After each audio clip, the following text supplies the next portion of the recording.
I'm Dr. Paul Firnhaber, and this is 10 Minutes of Truth. I haven't been on with you for a while, but I think it's time that we talked about some research that is very compelling in regards to how it can affect your ability to either contract COVID or if you contract it, will affect how badly you get it and whether you end up in the hospital on a ventilator. So recently I came across multiple articles, many articles, that talked about two specific nutrients that people are lacking that can really make a difference in how their chances of getting COVID. Of course, you don't hear this in the general media. In fact, you'd never hear it. And so you're going to hear it today with me. So, um, the first one that I want to talk about is ionized calcium. And I just want to talk to you about the difference between total calcium in the blood and ionized calcium. A serum calcium blood test measures the total calcium in your blood. And there are several forms of calcium in the bloodstream that can be measured. These include ionized calcium, calcium bound to other minerals called anions, and calcium bound to proteins like albumin. Ionized calcium is known as free calcium, and that's the most active form of calcium in your bloodstream. Uh, Ionized calcium measures the calcium that is unattached or free from proteins and other minerals. And it just so happens that ionized calcium happens to be one of the main factors in combating the coronavirus. And your body uses ionized calcium in order to combat and denature bacteria and viruses and other pathogens in the body. And so let's look at some of the literature on this. The first article is out of the American Journal of Medicine, and this goes all the way back to 1988. And the name of the article is Prevalence and Clinical Implications of Hypocalcemia in Acutely Ill Patients in a Medical Intensive Care Setting. And basically, what this article says is that a high proportion of patients who are critically ill were found to have decreased levels of both total and ionized calcium. It says there's a strong association between sepsis and hypocalcemia. Now, understand, not all calcium is created equal. Okay, not all calcium supplements are created equal. We're going to talk about this a little bit more later on in this talk. But the next article that I want to talk about, it comes from the Archives of Internal Medicine. This was back in 1987, and it says a comparison between the calcium levels of bacteremic and non-bacteremic patients with infection. And it starts out by saying hypocalcemia has been documented in critical ill patients, including those with sepsis and shock. It says hypocalcemic patients had a significantly higher maximal temperature than normal calcemic patients.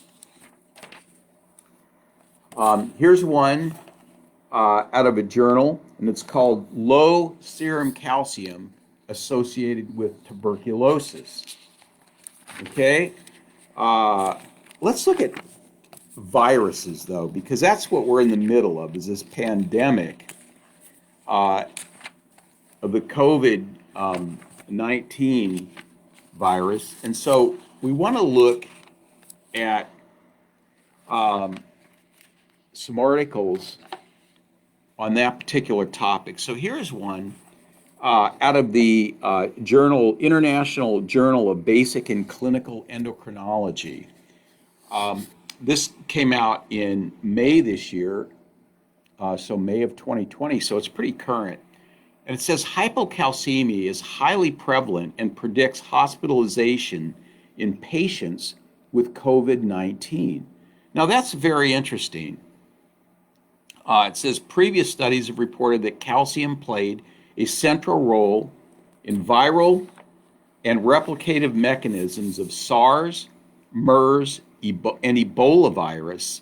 In a large group of SARS patients in North America, hypocalcemia was detected in 60% of the patients at hospital admission and 70% during hospitalization. And so what they're saying in this article is that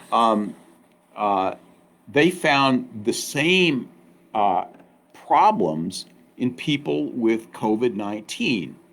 It said the observed rate of hypocalcemia in COVID-19 was higher in comparison to the previous studies in the SARS and Ebola patients. And this could be explained partly because they use serum ionized calcium levels.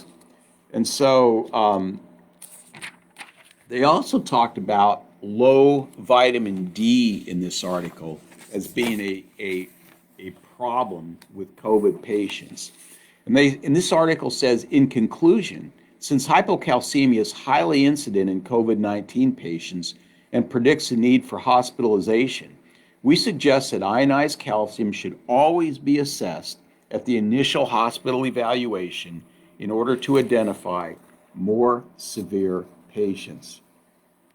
Finally, since hypocalcemia may have a negative effect on cardiac outcomes, may even be lethal when severe and acute, we suggest calcium monitoring and adequate supplementation when indicated in all hospitalized patients with COVID-19.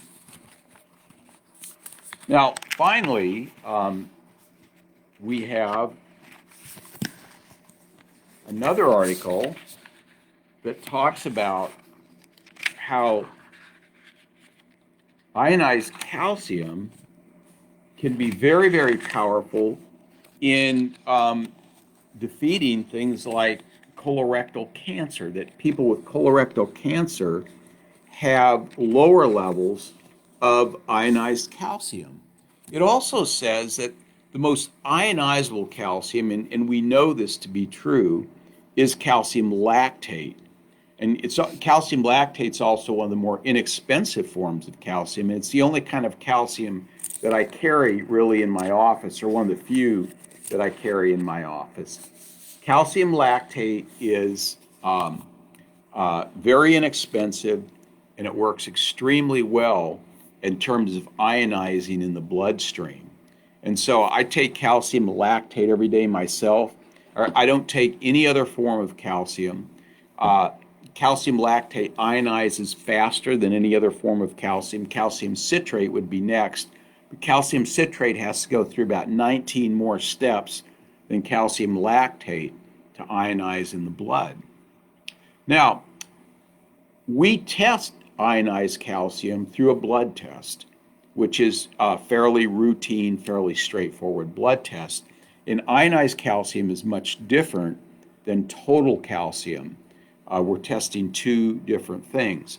Now, the other mineral that I wanted to talk about was serum iron levels. And what we're finding, or what the literature is saying, is that if a person is anemic, anemia has tremendous consequences in the severity of coronavirus. And here's a study which actually is from Wuhan, China. It's in a journal called Open Forum of Infectious Diseases. And it says serum iron level as a potential predictor of coronavirus. And it says 90% the patients they tested with COVID-19 with severe pulmonary diseases had abnormally low serum iron levels.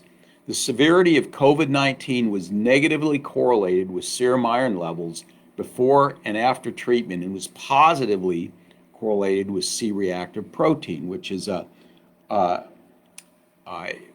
test that measures inflammation. It says decreased serum iron level could predict the transition of COVID-19 from mild to severe and critical illness. 53% of patients with lower serum iron level after treatment in the critical group had died. There is a significant difference in post-treatment serum iron levels between COVID-19 survivors and non-survivors. So here is the issue is that people that are anemic are more susceptible to COVID, and they have the problem much more severe. Here's one other article. The European Journal of Epidemiology says iron metabolism and anemia may play an important role in multiple organ dysfunction syndrome in coronavirus 2019. We conducted a systematic review and meta-analysis to evaluate biomarkers of anemia and iron metabolism in patients diagnosed with COVID-19 and explored their prognostic value. So, in this particular article, they found that hemoglobin and iron were lower in people with more severe COVID. And as we age, we tend to become anemic, and so anemia is one of the most common attributes of aging, and so that's something that we really need to look at. Now, I'm not going out and telling everybody to take iron supplements. I don't even give iron supplements in my office. The only supplements I use are ferritin, which is an iron storage protein, and ferrous lactate, which again is a very ionizable form of iron that doesn't cause constipation. In fact, neither one of these do. So I would recommend that, if you're interested in really finding out, what makes you more susceptible to COVID-19, is get your ionized calcium levels checked and get your serum iron and another chemical called ferritin checked. And that will tell you how susceptible you are to coronavirus.